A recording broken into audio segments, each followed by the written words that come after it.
Hello guys, welcome to my second tutorial. Okay, so today I'm gonna show you how to use the software called Olive for video editing.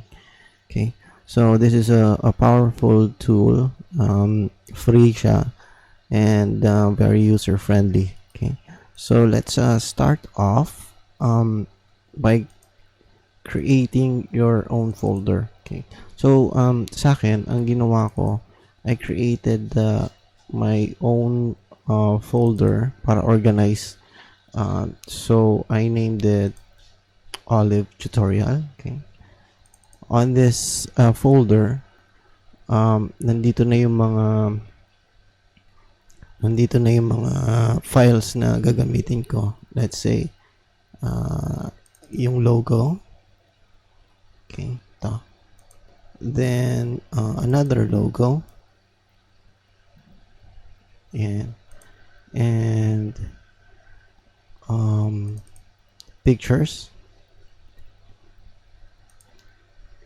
Okay. And soundtracks. Ito. Let's say ito. Soundtrack. Play natin.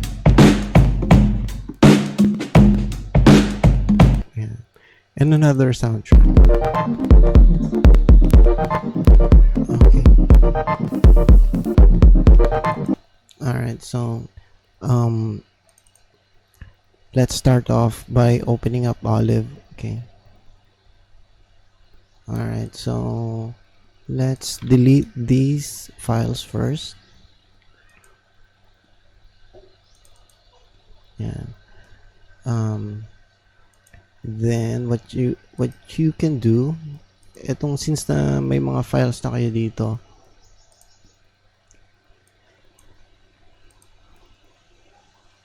i-drag nyo lang yung mga files nyo.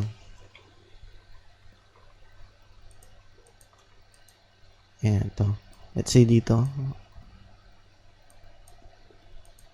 Yes, yan.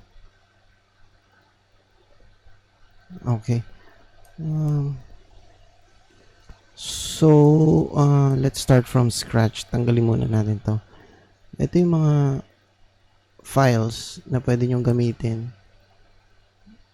Let's say you wanted to put a soundtrack. Let's drag a soundtrack here. Yan. Then a picture. Yan to.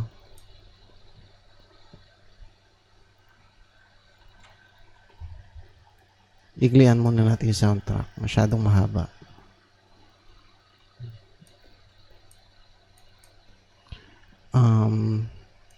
Then another picture. And your video clip. Okay. Klian lang natin. Yan. So, kung makikita nyo, hindi siya match sa screen size. What you can do is, you can scale it up. And, lagay nyo sa center. Scale it up. Yan. Okay. Then, second picture. Ito. Ayan, scaled na siya. Scale pa natin ng konti. Ayan. Then yung image. I'm sorry, yung video clip. Ayan, baliktad, di ba? Kung makikita nyo, baliktad siya. So, what you can do is you can rotate it.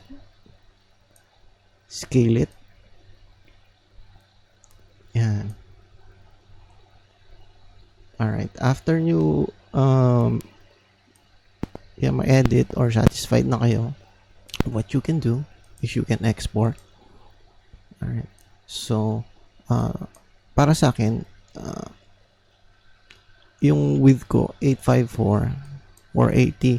Kasi mas madali siyang i-upload sa YouTube or sa Facebook. Since ngayon, nagre-restrict yung mga platforms na yan. Binababaan nila yung resolution. kasi masyado nang mataas yung usage ng internet. So, nahihirapan na yung mga servers nila. So, yan. So, what you can do afterwards, export it. Okay? Then, export it to your preferred folder. Sa akin, I named it rendered, or yan, rendered siya.